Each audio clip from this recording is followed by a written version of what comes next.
Hello ka-trade, kumusta? May nag-request sa atin na i-review ang OctaFX kung legit ba ito. Okay, so ano ba ang OctaFX? Habang nagtitrade kayo sa Forex, pwede kayong manalo ng malalaking papremyo every week. Libre lang sumali, kaya pumunta na kayo sa www.forexgiveaways.com. So, nandito tayo sa website nila sa www.octafx.com. Ang OctaFX, nakalagay dito sa website nila, ito ay trading broker. Trade with a global broker. So, ano ba yung mga pwede natin i-trade dito? So, meron silang 300 plus trading instruments. Ano ba yung mga pwede natin i-trade dito? So, dito sa trading, makita natin yung mga assets na pwede natin i-trade. Katulad ng stocks, indices, currency pairs or yung forex, commodities, derivative stocks and indices, shares. Okay, so check natin kung ano yung mga yun. So, dito pwede kayo mag-trade ng US stocks katulad ng Amazon, Tesla, Apple. Pwede rin kayo mag-trade ng indices katulad ng Nasdaq, Dow Jones, London Stock Exchange, DAX at marami pang iba. At syempre ang currency pairs or forex katulad ng Euro USD, GBP USD at marami pang iba. Commodities katulad ng gold at silver at oil. So pwede kayo mag-trade dito gamit ang cellphone o kaya computer. Pwede rin sa Mac OS. Ang ibig sabihin ng trade ay mag-buy and sell ka ng assets. Example, ng currency pair katulad ng Euro USD. Kapag nag-buy ka, tumaas, kikita ka. Kapag nag-sell ka at bumaba, mag-profit ka rin. Okay?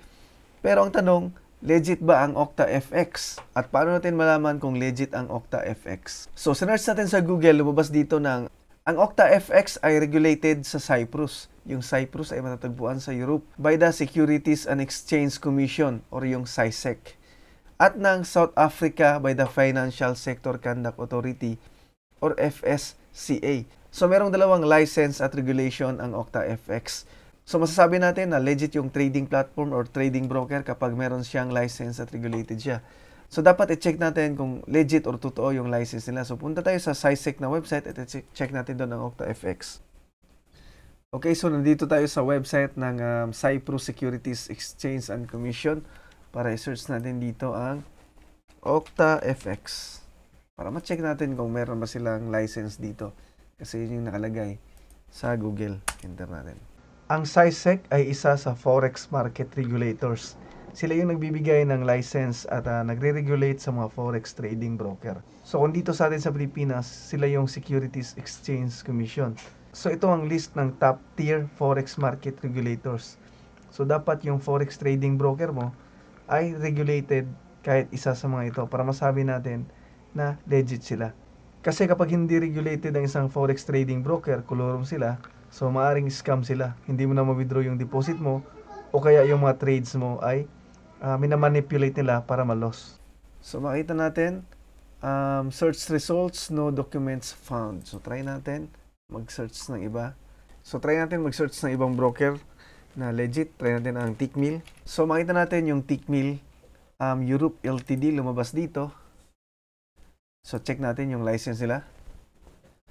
Okay, so makita natin dito yung information ng license, Tickmill Europe Ltd, approved domains www.tickmill.eu. Okay. So makita natin yung Tickmill merong license, so verified dito sa SySEC, pero yung OctaFX wala.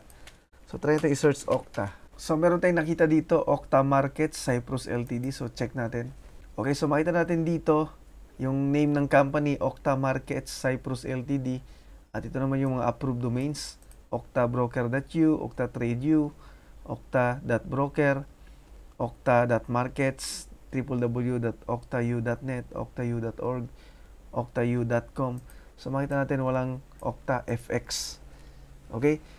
So hindi natin ma-verify dito sa SySEC kung legit ba yung OctaFX kasi hindi natin makita dito yung website nila or yung license nila.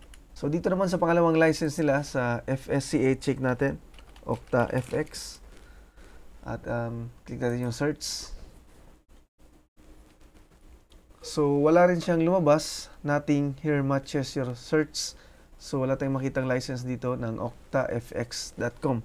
So hindi natin ma-verify kung legit sila. So nagtataka lang ako kasi ang ganda naman ng website nila, legit na legit talaga. Okay, legit naman yung website nila, meron pa silang copy trading. Tapos marami rin silang promotion, ads sa YouTube, sa Facebook. Pero hindi natin ma-verify yung license nila kung legit ba. Hindi katulad ng ibang broker, makita natin, mabilis nating ma-verify. So katulad ng XM, yung pangalan ng company nila, Trading Point of Financial Instruments Ltd. At makita natin yung website nila, meron dito www.xm.com. Ayan, www.trading-point.com.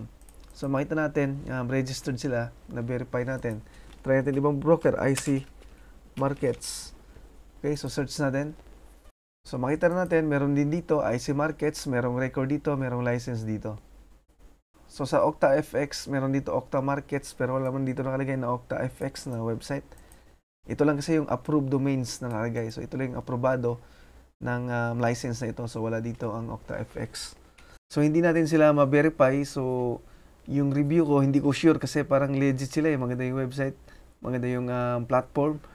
Pero hindi natin ma-verify yung license nila. Kaya tagilid ako sa OctaFX. So meron akong i-recommend na top 10 legit forex trading broker. So pumunta lang kayo sa website na ito para ma-check ninyo.